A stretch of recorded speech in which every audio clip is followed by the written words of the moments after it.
বারাসাত সরকারি মেডিকেল কলেজের ছাত্রছাত্রীদের হেনস্থার অভিযোগ উঠল বহিরাগতদের বিরুদ্ধে। এই ঘটনার জেরে বিক্ষোভে ফেটে পড়ে মেডিকেল কলেজের প্রথম ও দ্বিতীয় বর্ষের ছাত্রছাত্রীরা। শনিবার রাতেই বারাসাত মেডিকেল কলেজের বয়েজ হোস্টেলের সামনে বিক্ষোভ দেখাতে থাকে ছাত্রছাত্রীরা এবং অভিযুক্তদের শাস্তির দাবি করে। উত্তর 24 পরগনা জেলার বারাসাতের সরকারি মেডিকেল কলেজের ক্যান্টিনে বসে চিকিৎসা বিজ্ঞানের দ্বিতীয় বর্ষের এক পড়ুয়ার ল্যাপটপ নিয়ে বসেছিল। এমন সময় ক্যান্টিনের দায়িত্বে থাকা মহিলার স্বামী বিরক্ত হয়ে সেই পড়ুয়াকে মারধর করে বলে অভিযোগ।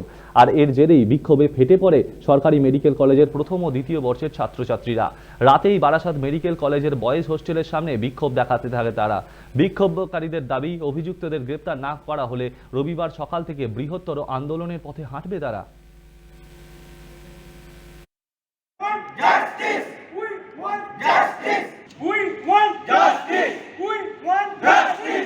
সেটা নির্দিষ্ট নাম দিয়ে পারমিতার হাজব্যান্ডের নাম, উনি আননোন পার্সন। এবার একটা আননোন পার্সন, আমি তাকে চিনি না, সে এসে আমাদের লাস্ট টেবিলে বসে। ওখানে খাবার সার্ভ হয় না, তাও ওখানে এসে বসে। তো আউট অফ কিউরিওসিটি আমি ওনাকে শুনি যে আপনি এখানে কেন, আপনি কিছু খাবেন, অর্ডার করুন।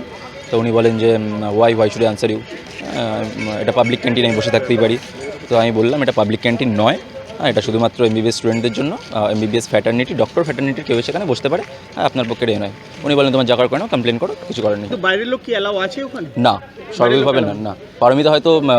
পারমিতাকে হয়তো চেনে এখানকার লোকজন, যে সিকিউরিটি চেনে, যে উনি ক্যান্টিনে যান, সেই জন্য ওনাকে অ্যালাউ করেছেন। সেটা উনি অ্যালাউ হতে পারেন, কিন্তু বাইরের লোক তো অ্যালাউ, বাইরের লোক অ্যালাউ সাধারণ মানুষ অ্যালাউ না, অ্যালাউড নয়। যে ডাক্তারিটা পড়ছে, প্রফেশনে এসেছি মানুষের সেবা করার জন্য। কয়েকদিন আগে কোভিড হয়ে গেল, সেখানে শুধু ডক্টররা এত কিছু করে গেল, সেই ডক্টরদের এভাবে মারা হচ্ছে, এবার মেডিকেল স্টুডেন্টদের এভাবে মারা হচ্ছে। আমরা ভীষণ নিরাপত্তাহীনতায় ভুগছি, আমরা ইনসিকিউর ফিল করছি। এদের এগেনস্টে ব্যবস্থা নেওয়া উচিত, গ্রেফতার করা উচিত। এটাই তো আমাদের প্রবলেম, আমাদের তো কোনো সিকিউরিটি আমরা এখানে পাচ্ছি না।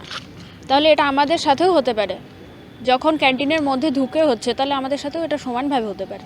আমরা চাই তাকে গ্রেপ্তার করা হোক, নয়তো আমাদের সিকিউরিটি কোথায়?